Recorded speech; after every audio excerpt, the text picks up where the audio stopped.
সাত সকালেই পুরুলিয়া পৌরসভার প্রাক্তন পৌরপ্রধানের উপর হামলা। ঘটনার জেরে এলাকায় ব্যাপক চাঞ্চল্য। প্রত্যেক দিনের মতো পুরুলিয়া পৌরসভার প্রাক্তন পৌরপ্রধান নবেন্দু মাহালি আজ বুধবার তিনি নিজের এলাকায় 16 নম্বর ওয়ার্ডের কার্যালয়ে বসেছিলেন। ঠিক সেই সময় এক যুবক লাঠি নিয়ে তার ওপর চড়াও হয়। সঙ্গে সঙ্গে তার দেহরক্ষীরা ও যুবককেও ধরে ফেলে। তারপরে এলাকায় ব্যাপক চাঞ্চল্যের সৃষ্টি হয়। তড়িঘড়ি ঘটনাস্থলে পৌঁছায় পুরুলিয়া সদর থানার পুলিশ। সেখান থেকে আহত প্রাক্তন পৌরপ্রধান নবেন্দু মাহালিকে তার দেহরক্ষী সহ এলাকার বেশ কয়েকজন তাকে উদ্ধার করে চিকিৎসার জন্য পুরুলিয়া দেবেন মাহাতো গভর্নমেন্ট মেডিকেল কলেজ ও হাসপাতালে চিকিৎসার জন্য নিয়ে আসেন।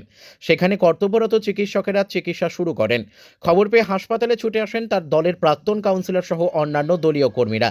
তবে কী কারণে তার নিজের দলীয় কার্যালয়ে এরকম ঘটনা ঘটল তা স্পষ্ট নয়। ইতিমধ্যেই ঘটনা তদন্ত শুরু করেছে পুরুলিয়া সদর থানার পুলিশ।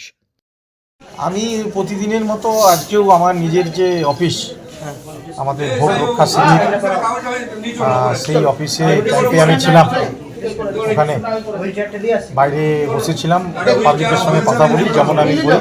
হঠাৎ করে একটি ছেলে, পাড়ারই ছেলে, রবি কালিন্দির ছেলে, নামটা খেয়াল আসছে না, এরা বেশ মোটা লাঠি দিয়ে হঠাৎ আমার মাথার উপরে আঘাত করে। আমি হাত দিয়ে আটকাই, সাইডে লাঠিটা চলে আসে, একদম আমাকে মেরে ফেলার একটি চক্রান্ত।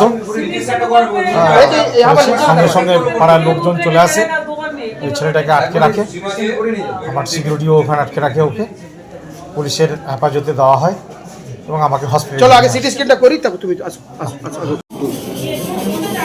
আমি প্রতিদিনের মতন আজকেও আমি নিজের অফিসে এসেছি সকালবেলা 10টার সময়। আমার হাজব্যান্ড স্নান পুজো সেরে ও নিত্যদিনের মতন আমার বাড়ির সামনে যে আমাদের অফিস আছে সেখানে উনি বসেছিলেন। হঠাৎই 1 ঘন্টা পর আমার এক বিস্তৃত দেওয়ার যার নাম দিবাকর মাহালি আমায় জানায় যে বৌদি এরকম রকির বড় ছেলে দাদার লাঠি দিয়ে দাদার মাথা ফাটিয়ে দিয়েছে। আমি খবর পেয়ে তৎক্ষণাৎ আমি হসপিটালে এসে দেখি হ্যাঁ উনির মাথা ফেটে গেছে এবং ছেলেটির বয়স 18-র নিচে। কটার সময় ঘটনাটা? ঘটনা হয়তো 11:30 নাগাদ হয়েছে, কারণ উনি ঘর থেকে 11টার সময় বেরিয়ে বাড়ির বসে বসেছে। কি কারণে ঘটেছে কোন জানতে পারো? এখন এই মুহূর্তে তো আমি কিছু জানতে পারিনি। হ্যাঁ, নিশ্চয়ই আমি বাড়ি গিয়ে বা প্রশাসনের কাছে আমি এটা সচেতন নিশ্চয়ই চাইব। আমার পাশেরই একদম সীমানার মধ্যেই থাকে এবং সে আমার বাড়ির সামনে দিয়েই যাওয়া আসা করে, সবাই তাকে চেনে, আমরাও চিনি। রাজনৈতিক কারণ হতে পারে। এখন এই ব্যাপারটা আমি আমার হাজব্যান্ডের সুস্থতা কামনা করি, তারপরে আমি প্রশাসনের কাছে এটার আমি সদুত্তর চাইছি এবং আপনাদেরকে সময় সেটা জানিয়ে দেব। আপনার নাম? আমার নাম মালবিকা মিশ্র মাহালি, আমি ওনার স্ত্রী।